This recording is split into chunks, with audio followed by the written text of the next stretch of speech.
አዲስ የመኪና ህግ በመዘጋጀት ላይ መሆኑን ሰምተናል። ህጉ በነዳጅና በኤሌክትሪክ የሚሰሩ ተሽከርካሪዎችን ታሳቢ ያደረገ ነው ተብሏል። በሌላ በኩል ደግሞ የነዳጅ ዋጋ መጨመሩ ታውቋል። በባንኮች የውጭ ምንዛሪ ዋጋ መጨመሩንም በዚሁ ዘገባችን እንመለከታለን። ሰላም ቤተሰቦቻችን፣ መረጃዎቹን የት ሀገርና የት ከተማ ሆናችሁ እየተከታተላችሁ እንደምትገኙ በሐሳብ መስጫው ላይ ጻፉልን። በየትኛው ጉዳይ ላይ መረጃ እንድናቀርብላችሁ እንደምትፈልጉ ማሳወቁን። አሁን ዝርዝር መረጃዎቹን አንድ በአንድ ወደ እናንተ እናደርሳለን። እስከ መጨረሻው አብራችሁን ቆዩ።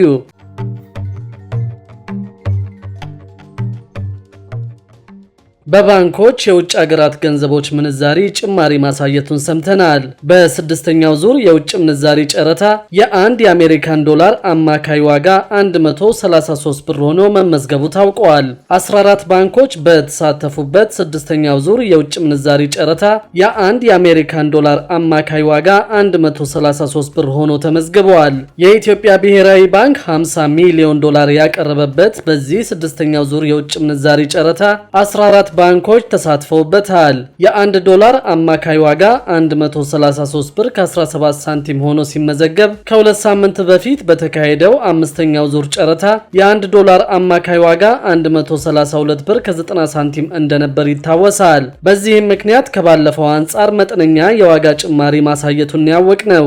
የኢትዮጵያ ብሔራዊ ባንክ የውጭ ምንዛሪ ገበያን ለማረጋጋትና ምንዛሪውን ለመቆጣጠር ያለመ ጨረታ በየሁለት ሳምንቱ እንደሚያካሂድ ማሳወቁ ይታወሳል። ከቀናት በፊት በተደረገው አምስተኛ ዙር ጨረታ ባንኩ 60 ሚሊዮን የአሜሪካን ዶላር ያቀረበ ሲሆን በጠቅላላው 16 የንግድ ባንኮች የውጭ ምንዛሪ ድልድል ማግኘታቸውም ታውቋል። አሁን የቀረበው የዶላር መጠን ወደ 50 ሚሊዮን ዶላር ዝቅ ማለቱንም አውቀናል። በሌላ በኩል አዲስ የመኪና ህግ በመዘጋጀት ላይ መሆኑን ሰምተናል። ፖሊሲው በነዳጅና በኤሌክትሪክ የሚሰሩ ተሽከርካሪዎችን ታሳቢ እያደረገ ነው ተብሏል። ለአውቶሞቲቭ ኢንዱስትሪው ረቂቅ ፖሊሲ ማዘጋጀቱን የትራንስፖርትና ሎጂስቲክስ ሚኒስቴር ነው ያስታወቀው። ከዚህ በፊት ራሱን የቻለ የአውቶሞቲቭ ኢንዱስትሪ ፖሊሲ ባለመኖሩ አዲስ ረቂቅ ፖሊሲ ተዘጋጅቶ ለውይይት ቀርቧል። የትራንስፖርት ሚኒስትሩ አማካሪ አቶ ከድል ማግስት ኢብራሂም እንደተናገሩት ረቂቅ የአውቶሞቲቭ ኢንዱስትሪ ፖሊሲ ተዘጋጅቷል። እንደ አማካሪው ገለጻ ረቂቅ ፖሊሲው የተዘጋጀው የሀገሪቱን ስትራቴጂካዊ እቅድ መነሻ በማድረግ ነው። ፖሊሲው የኢትዮጵያ አውቶሞቲቭ ኢንዱስትሪ ምን እንደሚመስል ቀጣይ እቅዶችንና ተያያዥ ጉዳዮችን በተመለከተ የሚነሱ ጥያቄዎችን ለመመለስ መዘጋጀቱን ገልጸዋል። ፖሊሲው የነዳጅና የኤሌክትሪክ ኃይል የሚጠቀሙ ተሽከርካሪዎችን ታሳቢ በማድረግ መዘጋጀቱን፣ ተሽከርካሪዎች ከውጭ እንዴት እንደሚገቡ፣ ተሽከርካሪዎቹ ማሟላት ስለሚኖርባቸው የጥራት ደረጃ፣ የተሽከርካሪ አምራች ኩባንያዎች በሀገር ውስጥ ማምረቻና መገጣጠሚያ እንዲገነቡ ስለሚበረታቱበት ሁኔታ በረቂቅ ፖሊሲ ውስጥ መካተቱንም አቶ ከድል ማግስት አስረድተዋል። በፖሊሲ ዝግጅቱ ላይ ከትራንስፖርትና ሎጂስቲክስ ሚኒስቴር በተጨማሪ የኢንዱስትሪ ሚኒስቴር፣ የፕላንና ልማት ሚኒስቴር፣ የክልል ቢሮዎችና ሌሎች ተቋማት እየተሳተፉ ይገኛሉ። ይሁንና የተቋማት ኃላፊዎች ቶሎ መቀየር ረቂቅ ፖሊሲው በፍጥነት ለውይይት ቀርቦ ወደ ትግበራ እንዳይገባና እንዲዘገይ ካደረጉ ምክንያቶች መካከል አንዱ መሆኑን አማካሪው ጠቅሰዋል። በአንድ ዓመት ጊዜ ውስጥም በረቂቅ ፖሊሲው ላይ ጉዳዩ የሚመለከታቸው አካላት ውይይት ካደረጉበት፣ ማሻሻያዎች ከታከሉበትና የፍትህ ሚኒስቴር አስተያየት ከሰጠበት በኋላ በህዝብ ተወካዮች ምክር ቤት ቀርቦ ይጸድቃል ተብሎ ይጠበቃል። ከዚህ በፊት እንደ ቮልስዋገን፣ ቶዮታና ሌሎች ዓለም አቀፍ የተሽከርካሪ አምራች ኩባንያዎች ኃላፊዎቻቸው ኢትዮጵያን በጎበኙበት ወቅት የአፍሪካ ገበያን እንደሚፈልጉ፣ በኢትዮጵያ በኢንቨስትመንት መሰማራት ቢፈልጉም ግልጽ የአውቶሞቲቭ ኢንዱስትሪ ፖሊሲ የላትም የሚሉ ተደጋጋሚ አስተያየቶችን ሰጠው ነበር። ረቂቅ ፖሊሲው ተሽከርካሪ አምራች ኩባንያዎች ለምርት የሚረዷቸውን ግብዓት ከቀረጥ ነፃ እንዲያስገቡ፣ የተገጣጠሙ ተሽከርካሪዎችን ለሀገር ውስጥና ለውጭ ገበያዎች እንዲያቀርቡ ለማበረታታት መዘጋጀቱም ታውቋል። ኢትዮጵያ የዓለም ንግድ ድርጅትን ለመቀላቀል በሂደት ላይ ስለሆነች በነዳጅ ኃይል የሚሰሩ ተሽከርካሪዎችን ወደ ሀገር እንዳይገቡ ማገዷ ከፖሊሲው ጋር እንዴት ሊታረቅ ታስቧል ተብሎ ጥያቄ የቀረበላቸው አማካሪው የአውቶሞቲቭ ኢንዱስትሪ ረቂቅ ፖሊሲው ከኢትዮጵያ ዓለም ንግድ ድርጅት ጥያቄ ጋር አይገናኝም ብለዋል። እኛ እያዘጋጀን ያለነው ይህንን እያሰብን አይደለም በማለትም ምላሻቸውን ሰጠዋል። መቀመጫውን አሜሪካ ያደረገው ዓለም አቀፍ የንግድ አስተዳደር ተቋም ባወጣው ሪፖርት መሰረት በኢትዮጵያ የተሽከርካሪ ንግድ በዓመት የ10 በመቶ እድገት በማሳየት ላይ ይገኛል። እንደ ሪፖርቱ ከሆነ በኢትዮጵያ 9 ዓለም አቀፍ ኩባንያዎች ምርቶቻቸውን የሚገጣጠሙ ሲሆን ኪያ፣ ሃዩንዳይ፣ አይሱዙ፣ ፔዦ፣ አይቪኮ እና ሌሎች የቻይና ኩባንያዎችም ተጠቃሽ መሆናቸው ተነግረዋል። ኢትዮጵያ ከአንድ ዓመት በፊት በነዳጅ የሚሰሩ ተሽከርካሪዎች ወደ ሀገር ውስጥ እንዳይገቡ እገዳ የጣለች ሲሆን ይህም በዓለም ላይ የመጀመሪያዋ ሀገር አድርጓታል። በኢትዮጵያ በአሁኑ ወቅት ከ35000 በላይ የኤሌክትሪክ መኪናዎች አሉ ተብሎ የሚገመት ሲሆን ይህንን ቁጥር ከ10 ዓመት በኋላ ማለትም እንደ አውሮፓውያን አቆጣጠር በ2035 ወደ 150000 እንደሚያሻቅብ ይጠበቃል። የከተማ አውቶቡሶች ቁጥር ደግሞ ወደ 50000 የማድረስ እቅድ መያዙ ነው የተገለጸው። የትራንስፖርትና ሎጂስቲክስ ሚኒስቴር ከዓመታት በፊት ይፋ ባደረገው ሪፖርቱ መሰረት በኢትዮጵያ የተሽከርካሪዎች ቁጥር ከ1.2 ሚሊዮን በላይ የደረሰ ሲሆን ከዚህ ውስጥ ግማሹ በአዲስ አበባ የሚገኙ ናቸው። በሌላ በኩል የነዳጅ ዋጋ ጭማሪ ማሳየቱን ሰምተናል። እስራኤል በኢራን የኒውክሌር ኃይል ላይ ጥቃት ለመፈጸም መዘጋጀቷን ተከትሎ የነዳጅ ዋጋ ከ1 በመቶ በላይ ጭማሪ ማሳየቱ ታውቋል።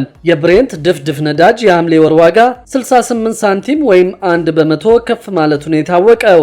በአሜሪካ ምዕራብ ቴክሳስ የሐምሌ ወር የድፍድፍ ነዳጅ ዋጋ 70 ሳንቲም ወይም 1.1 በመቶ ጭማሪ በማሳየት ወደ 62.7 ዶላር ከፍ ማለቱ ተገልጿል። ከአሜሪካ የተገኘ ነው በተባለው አዲስ መረጃ መሰረት እስራኤል የኢራንን የኒውክሌር ማዕከላትን ለመምታት በዝግጅት ላይ መሆኗን ሲኤንኤን ጉዳዩን ያውቃሉ ካላቸው በርካታ የአሜሪካ ባለስልጣናትን ጠቅሶ መዘገቡ ይታወቃል። ባለስልጣኖቹን ጠቅሶ ሲኤንኤን እንደዘገበው ከሆነ የእስራኤል መሪዎች ጥቃት ለመፈጸም የመጨረሻ ውሳኔ ማድረጋቸው ግን ግልጽ አይደለም ብለዋል። እንዲህ አይነቱ የውጥረት መባባስ የኢራንን የነዳጅ አቅርቦት አደጋ ላይ የሚጥል ብቻ ሳይሆን በመላው ዓለምም ጭምር አደጋ የሚደቅን ነው ሲሉ ባለሙያዎች ገልጸዋል። ኢራን በነዳጅ ላኪ ሀገሮች ድርጅት ውስጥ በሶስተኛ ደረጃ ላይ የምትገኝ ሲሆን እስራኤል ጥቃት ከሰነዘረች ከሀገሪቱ ለገበያ በሚቀርበው የነዳጅ ፍሰት ላይ መስተጓጎል ሊፈጠር ይችላል።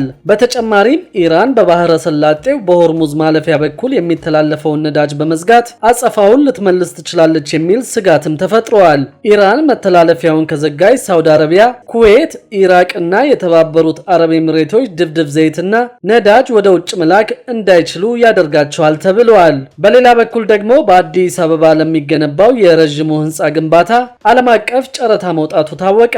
የኢትዮጵያ ኤሌክትሪክ ኃይል በአዲስ አበባ ሜክሲኮ አካባቢ ለሚያስገነባው ባለ 66 ወለል ዘመናዊ የዋና መስሪያ ቤት ህንፃ ዓለም አቀፍ ጨረታ ማውጣቱን አስታውቋል። የህንፃው አጠቃላይ ግንባታ በ20792 ካሬ ሜትር ቦታ ላይ የሚያርፍ ሲሆን ሲጠናቀቅ ደግሞ ከ208000 ካሬ ሜትር በላይ የሆነ አጠቃላይ የወለል ስፋትና 345.5 ሜትር ከፍታ ይኖረዋል ተብሏል። በአዲስ አበባ የፋይናንስ ማዕከል ተብሎ በተለየው በሜክሲኮ የሚገነባው ይህ ግዙፍ ህንፃ ዲዛይኑ በተቋሙና በአማካሪ ድርጅት በኩል የተዘጋጀ ሲሆን አሸናፊው ተቋራጭ ግንባታውን ብቻ የሚያከናውንበት የውል አይነት መሆኑም ተመላክቷል።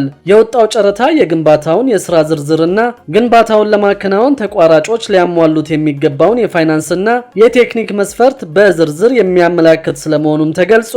በዚህ መሰረት ተጫራቾች ያለፉትን 5 ዓመታት የኦዲት ሪፖርታቸውን እንዲሁም ደግሞ በአማካይ ቢያንስ 230 ሚሊዮን የአሜሪካን ዶላር ዓመታዊ ገቢ ማቅረብ እንደሚጠበቅባቸው የጨረታ ሰነዱ ያመለክታል። ከቴክኒክ አንጻር ደግሞ ቢያንስ ለ10 ዓመታት በግንባታ ልምድ ያላቸውና እያንዳንዳቸው ቢያንስ 370 ሚሊዮን የአሜሪካን ዶላር ዋጋ ያላቸው 3 ፕሮጀክቶችን በተሳካ ሁኔታ ያጠናቀቁ መሆን ይኖርባቸዋል ተብሏል። የንድፍና የግንባታ ክትትል አማካሪ የሆነው ተቋም ዳር አልሃዳሳ መሆኑንም የኢትዮጵያ ኤሌክትሪክ ኃይል ባወጣው መረጃ አስታውቋል። የግንባታውን ወጪ በተለያዩ የፋይናንስ አማራጮች ለመሸፈን ተቋሙ አማራጮችን እያየ መሆኑንም የኢትዮጵያ ኤሌክትሪክ ኃይል አስታውቆ የጨረታው ሂደት እንደተጠናቀቀ አጠቃላይ የግንባታው ዋጋ እንደሚገለጽ ጠቁመዋል። በተለያዩ የማህበራዊ ሚዲያ ትስስር ገጾች ስለ ግንባታው ወጪና ስለ ሌሎች ጉዳዮች የወጡት መረጃዎች በተቋሙ በኩል ያልወጡና የተሳሳቱ እንደሆኑ የኢትዮጵያ ኤሌክትሪክ ኃይል አስታውቋል። ክቡራትና ክቡራን የአዲስ ቢዝነስ የዩቲዩብ ቻናል ተከታታዮቻችን ይህንን ቻናል ሰብስክራይብ ሳታደርጉ የምትከታተሉ ከሆነ ቢዝነስና ሌሎች ተያያዥ ጉዳዮችን በተመለከተ አዳዲስ መረጃ ለማግኘት የዩቲዩብ ቻናሉን ሰብስክራይብ በማድረግ ቤተሰብ እንድትሆኑም በትህትና እንጠይቃለን።